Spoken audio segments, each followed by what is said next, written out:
তোমার গায়ে হাত না রেখে ঘুম হতো না আমার। তোমায় দেখে হৃদয় থেকে দূর হতো সব আধার। তোমার গায়ে হাত না রেখে ঘুম হতো না আমার। তোমায় দেখে হৃদয় থেকে দূর হতো সব আধার।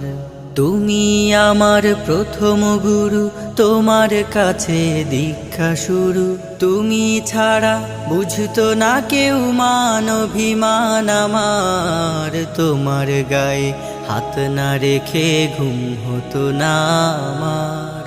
তোমায় দেখে হৃদয় থেকে দূর হতো সব আধার। আমায় নিয়ে আমার বাবার স্বপ্ন ছিল বড়, বলেছিলেন জীবনটাকে ফুলের মতন গড়ো।